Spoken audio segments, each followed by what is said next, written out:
I went to a seminary in Pittsburgh, Pennsylvania, with a family of 5, and we didn't have anywhere near enough money to live on there.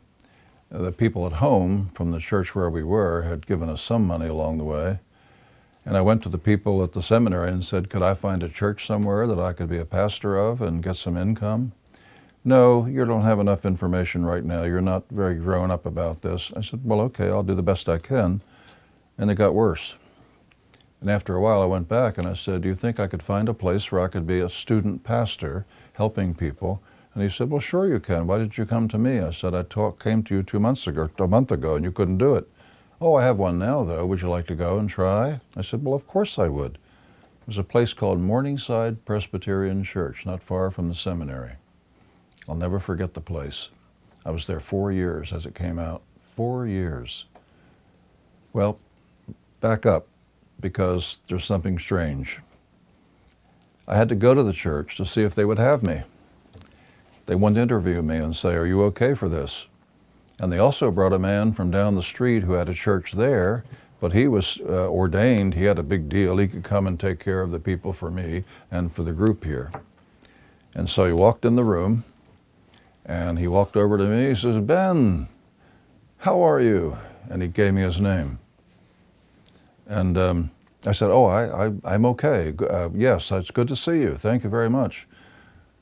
And then he walked around a little bit and he came back and he said to me these words. He said, what family do you have?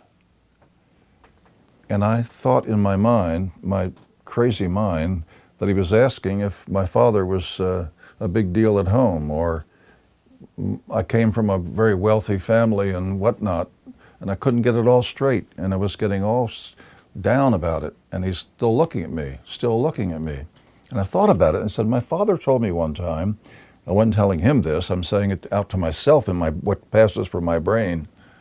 I looked around very quickly and I said, my father told me one time that he was involved in his other brother were hooked up with a bank there, and they owned the bank, and they did this and that and the other thing. And I turned around and said, my uncle had a bank on the Eastern Shore, he owned it.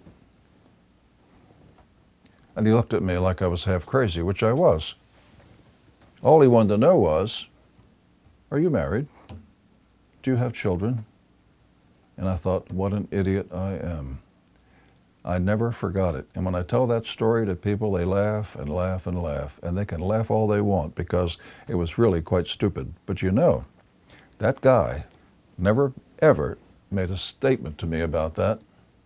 He said, you want to play tennis? We played tennis for 4 years. He was a wonderful man. And he overlooked my stupidity. If you can get that done, it's a wonderful thing.